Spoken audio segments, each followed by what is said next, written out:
মালকিন, এটা কি করছো? সেদিনের কথা তোমার মনে নেই?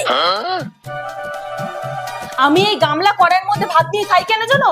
এর মধ্যে যা তরকারি লেগে থাকে তা দিয়ে এক থালা ভাত খাওয়া হয়ে যাবে, বুঝলে? বৌমা, তুমি আজকে আবার খাবার নষ্ট করছো।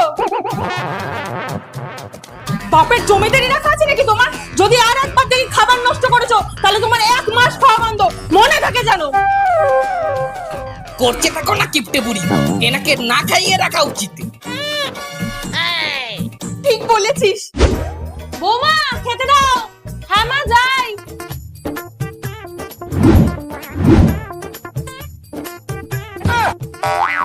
এটা কি তরকারি সবজি কোথায়? সে তো আপনার ছেলে আর আমি সব খেয়ে নিয়েছি, তাহলে আমি কি খাবো? কেন, আপনি তো সেদিন বললেন যে এর মধ্যে যা তরকারি লেগে থাকে তা দিয়ে নাকি এক থালা ভাত খাওয়া হয়ে যায়, তো খান।